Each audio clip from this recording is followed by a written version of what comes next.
Alright, so ngayon ay Friday mga kababayan, pahinga na bukas.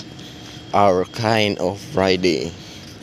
So kahapon, Huwebes, nagbaba kami dito, container. Ito, kaso hindi pa tapos, kinapos kami sa oras.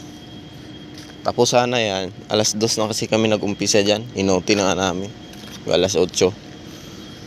Tapos sana yan, kaya lang, nung alas 6 nagkarga kami isang truck, nagkarga kami ng item din. So mahalos ang oras din yon, kaya nagamit yung oras namin doon. Hindi natapos, pero ito puno pa to. Tapos yan dalawa ngayon, 100 na lang tira dito, konti na lang. So ganun talaga ang trabaho namin. 2 araw tayo ngayong buhatan.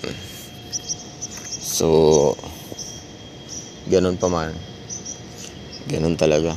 At least bukas pahinga, Sabado, day off, makapagpahinga tayo na maayos. Ngayon todo na natin to ngayon. Bihira lang naman tong ganito. First time ko pa nga ma-encounter to.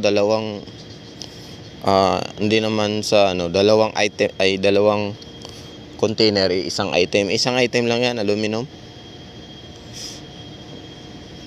Gawa ng nitong buwan, nung nakaraang buwan, August, tapos ngayon halos na ubos yung aluminum kasi dyan sa loob, or siguro mga kalahati, lagpas kalahati yung malakas yung benta sa aluminum ngayon.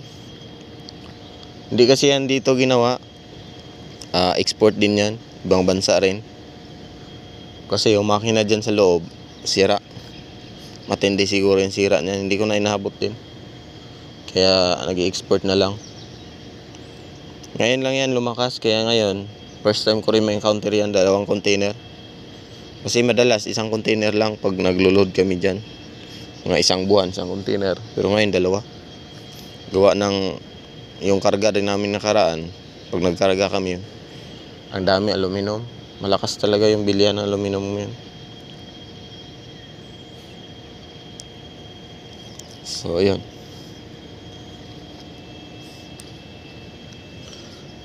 kala ko nga kakargahan namin na ng item na yung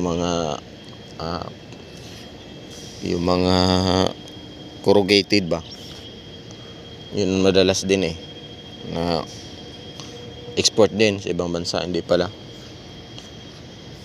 kami pala yung magbababa. Okay lang yan, part ng trabaho yan, kasi ang trabaho kasi namin dito all around.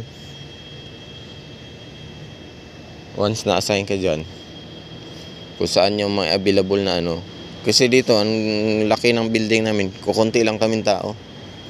Kasi halimbawa kung saan kami naka-assign, helmet, isang araw iba-iba, hindi kami stable. Pwede mong iwanan yan tapos pag halimbawa ito ibaba, halimbawa kahapon alas 2 na kami nag-start, yung umaga namin na trabaho iba, tapos nung hapon na pagdating nito, kasi tanghali na to dumating, iba naman trabaho namin. Ganon. Alright, ganun talaga pag buhay abroad.